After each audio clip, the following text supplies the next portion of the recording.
সংসদে প্রথমবারের মতো প্রশ্ন উত্তর পর্বে প্রধানমন্ত্রী পাচার হওয়া অর্থ দেশে ফিরিয়ে আনার অঙ্গীকার, জুলাই সনদ আদেশ ইস্যুতে বিরোধী দলের ওয়াকআউট। সংবিধান সংশোধন কমিটিতে যোগ দেবে না বিরোধী দল, জামাত নেতা এটিএম আজহার। সবাইকে আস্থায় এনে সংশোধন, চিফ হুইপের প্রতিশ্রুতি।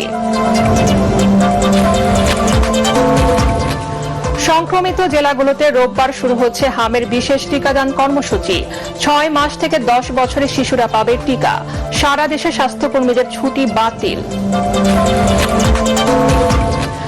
জ্বালানি সংকটে নাজেহাল গাড়ি চালকরা।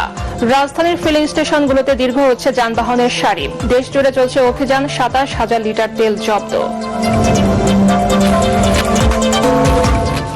বাংলাদেশের আটকে থাকা জ্বালানিবাহী 6টি জাহাজ হরমুজ প্রণালী পার হতে পারবে, ইরানি রাষ্ট্রদূতের আশ্বাস। বিভিন্ন দেশ থেকে কম দামে ডিজেল আমদানির উদ্যোগ। এবং অনলাইনে ক্লাস নেয়ার সিদ্ধান্ত শিক্ষা ব্যবস্থাকে আরেকবার পিছিয়ে দেবে আশঙ্কা শিক্ষক অভিভাবকদের। শ্রেণীকক্ষে পাঠদানের বিষয়টি বিবেচনার তাগিদ।